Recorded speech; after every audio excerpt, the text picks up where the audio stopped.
So first, I would like to hear from Ms. Anita Baca for the invocation, please. Father, as we gather in this meeting today with the intention of working together for the benefit of our community, we pray for wisdom and clarity as you direct this meeting. Thank you for your abundant blessings, guidance, and constant presence. Amen. Amen. This is the Cochise County Board of Supervisors regular board meeting, Tuesday, May 6, 2025 at 10 a.m. in the Board of Supervisors hearing room, 1415 Melody Lane, Building G, Bisbee, Arizona, 85603, pursuant to ARS 38-431.02H. The public will have physical access to the meeting place 15 minutes prior to the start of the meeting. Any item on this agenda is open for discussion and possible action. Let's rise for the Pledge of Allegiance. Please join me in the pledge. I pledge allegiance to the flag of the United States of America and to the republic for which it stands, one nation, under God, indivisible, with liberty and justice for all. The order or deletion of any item on this agenda is subject to modification at the meeting. The board may vote to recess into executive session for the purpose of obtaining legal advice from the board's attorney on any matter listed on the agenda pursuant to ARS 38-431.03A3. Members of the public may attend this meeting via Microsoft Teams, computer or mobile app, or via phone by calling 602-609-7513 or 888-680-6714. Conference ID 999-483-664#. If you have trouble accessing this meeting remotely, call 520-432-9200 for direction. The board may permit public comment during the discussion of any item on the agenda. To speak on an agenda item or during call to the public, complete and return a speaker request form to the clerk of the board by 9 a.m. on the day of the meeting. Note that some attachments may be updated after the agenda is published. This means that some presentation materials displayed at the board meeting may differ slightly from the attached version. Roll call. District 1, Crosby is present. District 2. Gomez is here. District 3. Mr. Antonori is still missing. Next is going to be called to the public, and we have at least one that is in person, and this appears to be Mr. Eli Dalton Webb.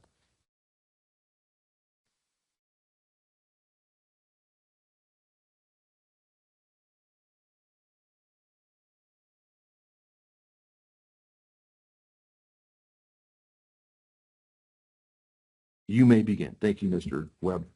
So I saw on the agenda today, I guess I'm not allowed to speak on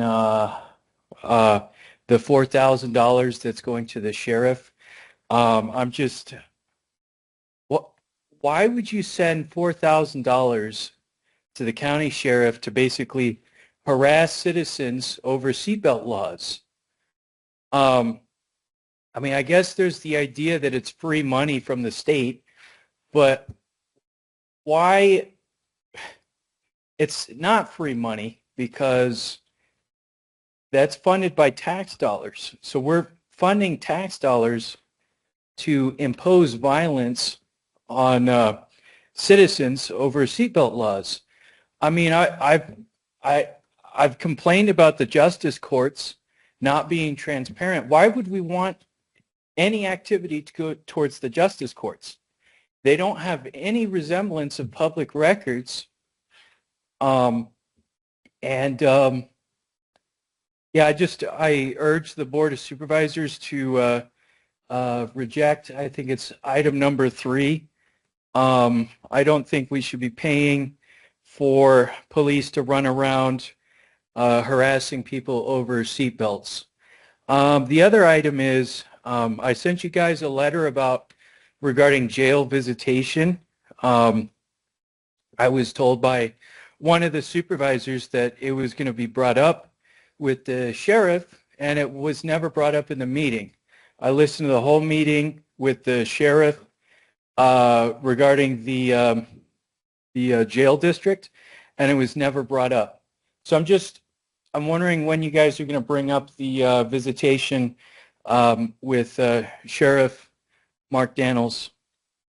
And yeah, it's just, I mean, I guess back to the seatbelt thing, it's like creating more government jobs. It's a redistribution of wealth. You're taking money from the citizens and then giving it towards government employees. And it's just, we need more private sector jobs here in the county. We need to stop taxing people as much as we are, and it needs to go into the private sector economy. And that's what I got to say. Thank you. Thank you, Mr. Webb. And I believe that was on consent agenda item number 2. Isn't that correct, Mr. Webb?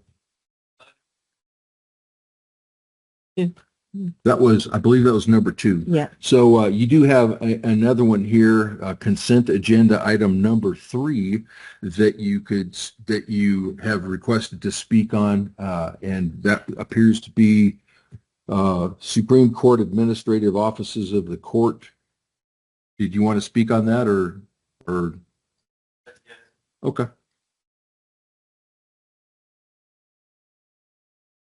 I just wanted to complain about how long it takes to file things with the Superior Court. If you e-file something, sometimes it's several days later that they get around to looking at the document, and sometimes they reject the document, so then you have to refile, but then it's filed several days later. So I know it's not quite exactly the same, but I do want the Board of Supervisors to address that at some point, how the clerk's office has kind of been a mess, and that's what I've got to say. So, Thank you, Mr. Webb. That was consent agenda item number 3. And we have a request to speak from Mr. Radford Hyde. Is Mr. Radford Hyde online this morning?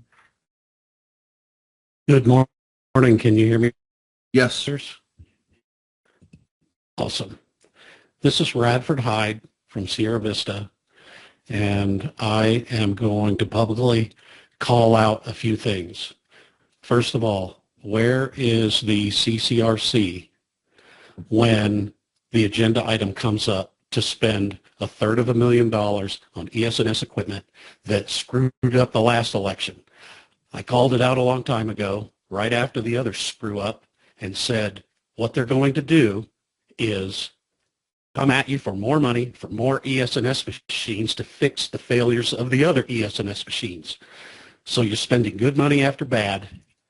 Where are all the CCRC participants and leadership that were behind the get rid of the machines protests that got Cochise County international recognition?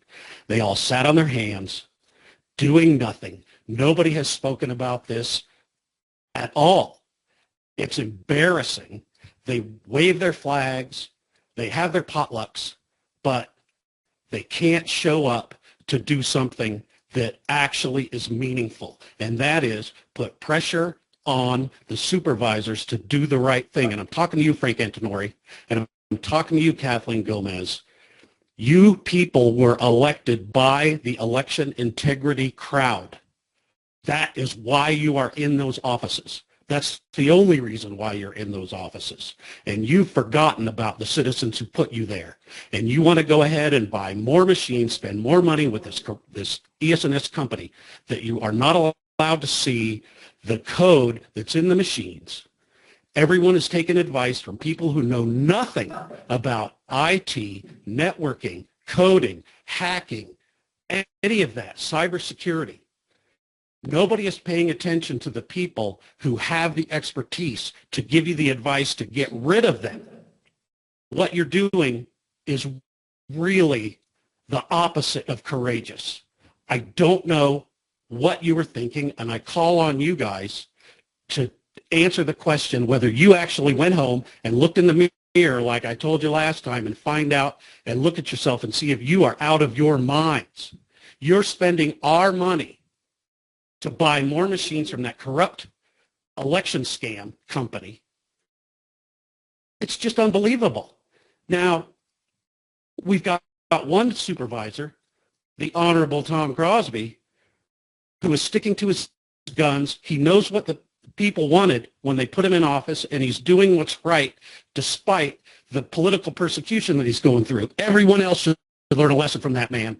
Thank you all for listening to me. Thank you, Tom Crosby, and you guys need to really step up and do something that the constituents want. Thank you. Third, we have Ms. Allison Morse. Ms. Morse, are you with us today?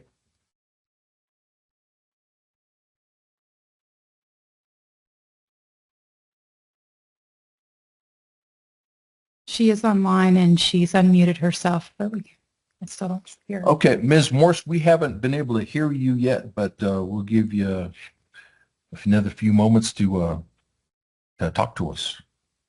Does she have to push something? There she goes. Can hear a little bit. Can you hear me now? Yes, you can. Okay. Okay. You may begin.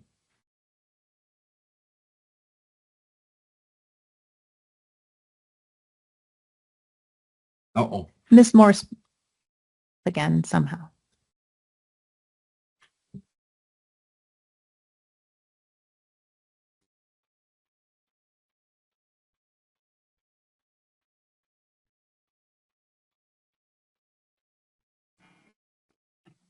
Can anyone hear me? Yes. Okay, it's hard to tell because I'm not hearing anything on this side. Okay, again, good morning and thank you for allowing me to speak today.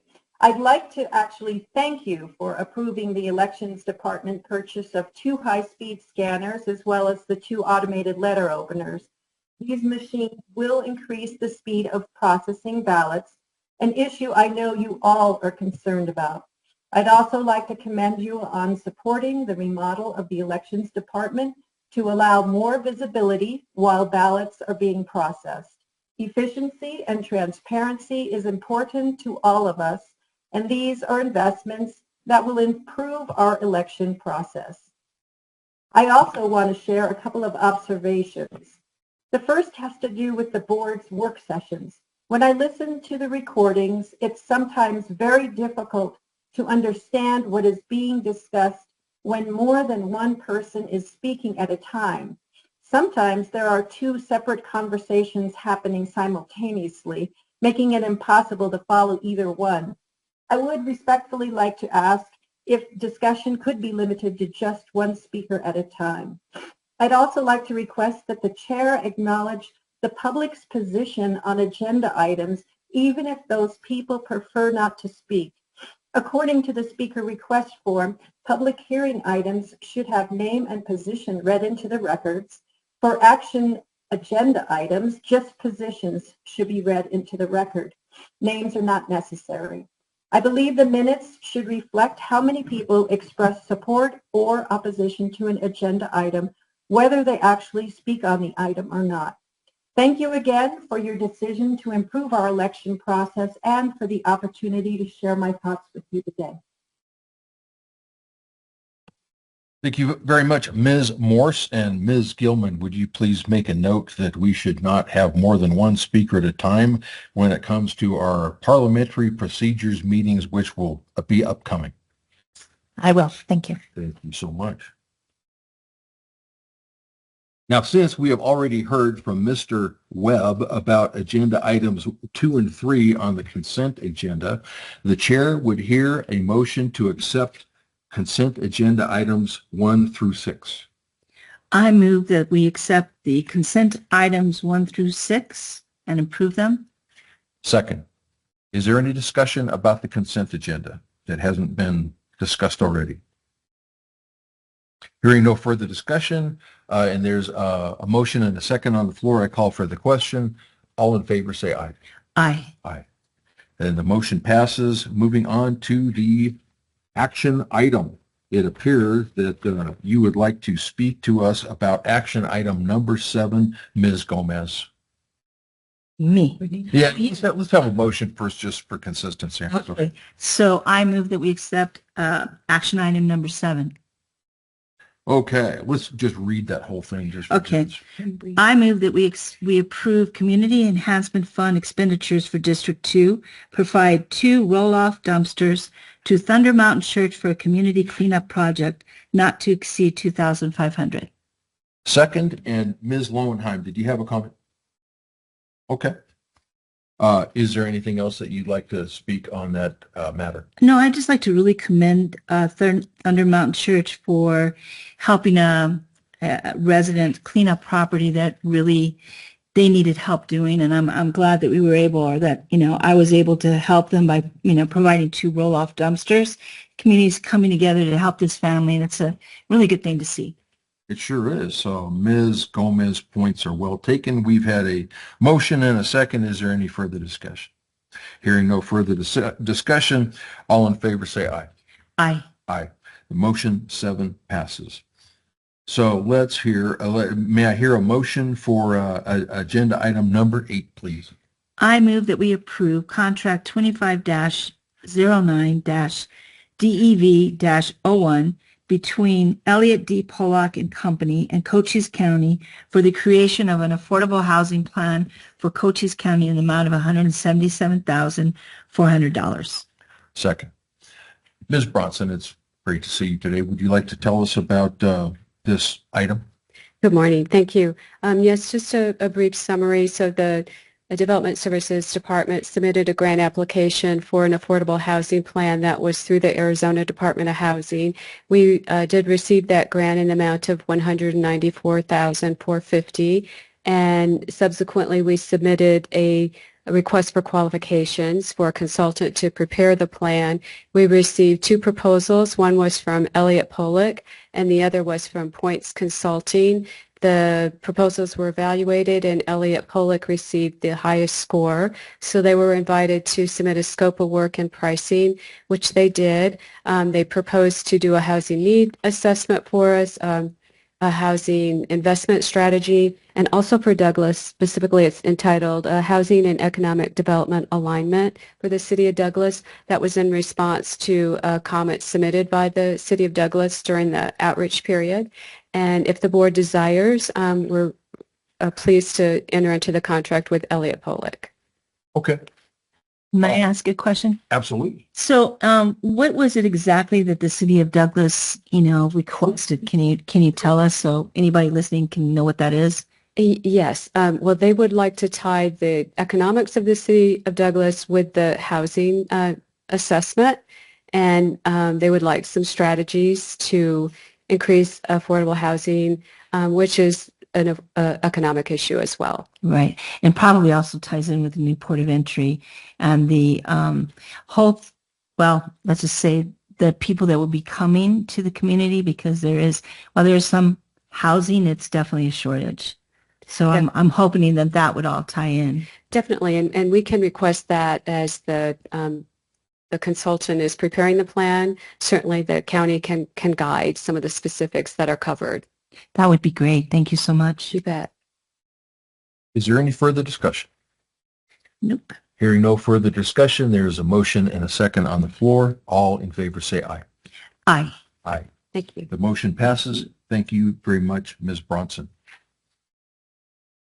Here we hear a motion for item number 9. I move that we approve the transfer of general fund contingency funds to the Facilities Department to replace 24 career gas pack units at 1415 West Melody Lane, Building A in Bisbee, in the amount of $175,000. I second. Is there any discussion? Hearing no discussion, there's been a motion and a second. I call for the question. All those in favor say aye. Aye. Aye. The motion passes. Number 10, discussion and possible action regarding state and federal legislative matters. And I don't have anything to add. Our typical presenter is Mr. Antonori, who is missing, but you may certainly comment if you'd like, Ms. Gomez. I do. Well, I know that we're going to, I don't know if this comes into the Legislative Policy Committee, but I know the Mexican gray wolf is a huge issue. We're going to have a work session on Thursday. And then also the Sheriff's Ranch Patrol is going to be included in that work session just to comment about what they've seen in Cochise County. And then I know for the public, in case they don't know, on the 13th at 5:30, May 13th, which I believe is Tuesday, we're going to have the ability for the public to comment about what's going on in their view and what they, to be able to discuss their frustrations. So that will be the 13th here, I guess, Sharon, right? Correct? At 5:30, and I encourage everyone to come and let us know what their actual interaction is with the Mexican gray wolf. It's really become a fascinating and a very serious issue. Thank you very much, Ms. Thank you. Gomez.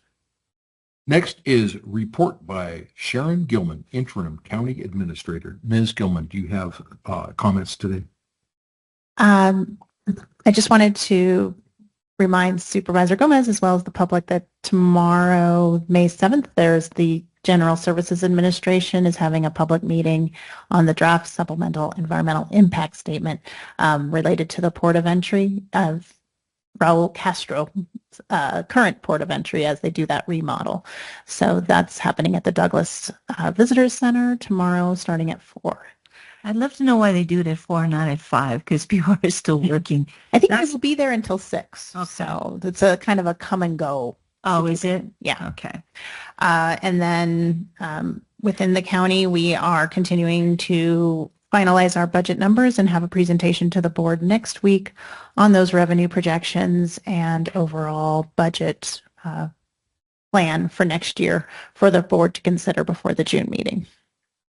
Okey-doke. I will pass on my summary of current events. Ms. Gomez, do you have further comment? Yes, on May the 16th, I believe it is. Gosh, I don't know why after having a week away on attending a wedding, my dates are all messed up, but I believe it's May 16th. It's Douglas Days. It's a huge celebration in Douglas.